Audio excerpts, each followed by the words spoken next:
యేసు ప్రభువుని నమ్ముకోండి, మీ జీవితాన్ని మార్చుకోండి. ఈ లోకం ఏ రోజు చివరి రోజో తెలియదు, ఏ రోజైనా మనం చనిపోవచ్చు. కానీ ఎంతో మంది చనిపోతున్నారు, ఎంతో మంది అనారోగ్యంతో బెడ్ల మీద ఉంటున్నారు. మనం మాత్రం సజీవంగా ఉంటున్నామంటే మనకు ఆయన రక్షణ కావాలి. ఆ రక్షణ కోసమే ఇంకా దేవుడు మనల్ని బ్రతికించాడేమో. ఒకసారి ఆలోచించు మిత్రమా, రోజు ఎంతో సమయం వేస్ట్ చేస్తున్నారు, ఎన్నో అలవాట్లు మీకు కొని తెచ్చుకుంటున్నారు. మీరు సిగరెట్లు తాగటం వల్ల మీకు ఓన్లీ ఒక 5 నిమిషాలు మాత్రమే తృప్తిగా ఉండొచ్చు, కానీ మీ లోపల దేవుని ఆలయం ఉంది, దాన్ని మీరు పాడు చేస్తున్నారు. దేవుని ఆలయం అంటే ఎక్కడో లేదండి, ఒక గుడి, ఒక చర్చి, ఒక మసీద్ కాదండి. మన హృదయమే దేవుని ఆలయం. ఆయన ఆలయాన్ని మనం పాడు చేయకూడదు. మీరు సిగరెట్లు తాగటం వల్ల మీ హృదయాన్ని పాడు చేసుకుంటున్నారు, మీ ఆరోగ్యాన్ని పాడు చేసుకుంటున్నారు, క్యాన్సర్ ని తెచ్చుకుంటున్నారు. దయచేసి మీరు బీడీ సిగరెట్లు మానండి, పరలోకానికి చేరండి. మీరు మందును మానండి, క్యాన్సర్ నుంచి విడుదల పొందండి. మీరు యేసు ప్రభువుని నమ్ముకోండి, మీరు పాపంలో నుంచి పరిశుద్ధిలోనికి రండి. యేసు ప్రభువుని నమ్ముకోవటం వల్ల, మరొకసారి చెప్తున్నాను, మీ కులం మారదు, మీ మతం మారదు, మీ జాతి మారదు, నీ భాష మారదు. నీ మనసు మార్చుకో, నీ జీవితం బాగుపడుతుంది. నువ్వు రక్షణలోనికి వస్తే దేవుడు నీకు హెల్ప్ చేస్తాడు.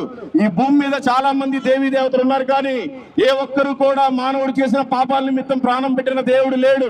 అలాంటి దేవుడే ఆ మహా ఆకాశములు పట్టజారినంత దేవుడు ఈ భూమి మీదకి మన కోసం, మన పాపాల నిమిత్తం వచ్చాడు. ఆయనే మన కోసం 33.5 సంవత్సరాలు బ్రతికాడు. ఆయనే మన కోసం దెబ్బలు తిన్నాడు. ఆయనే మన పాపాల నిమిత్తం శిలువ మీద మరణించాడు. మరణించిన తర్వాత తిరిగి 3వ రోజున లేచాడు. ఏ ఒక్కరు కూడా చనిపోయి మళ్ళీ తిరిగి లేచిన నాదుడు లేడు. ఒక యేసు ప్రభువు మాత్రమే 3వ రోజున లేచాడు.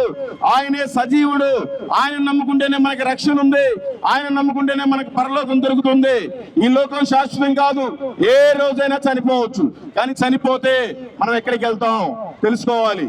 మనం చనిపోయిన రోజున మన భార్య మనతో పాటు రాదు, మన పిల్లలు మనతో పాటు రారు, మన ఆస్తులు మనతో పాటు రావు, మనకు కలిగినది ఏది మనతో పాటు రాదు. కానీ మనకు కలిగిన ఒక రక్షణ మాత్రమే మనతో పాటు వస్తుంది. అదే రక్షణ కనుక లేకపోతే నిత్య నరకం ఉంది. అక్కడ అగ్ని ఆరదు, భయంకరమైన చీకటి, పండ్లు కొరుకుట. దయచేసి మీరంతా యేసు ప్రభువుని నమ్ముకోండి. ఆ నరకం నుంచి తప్పించడానికి యేసు ప్రభు వారి భూమి మీదకి వచ్చారు.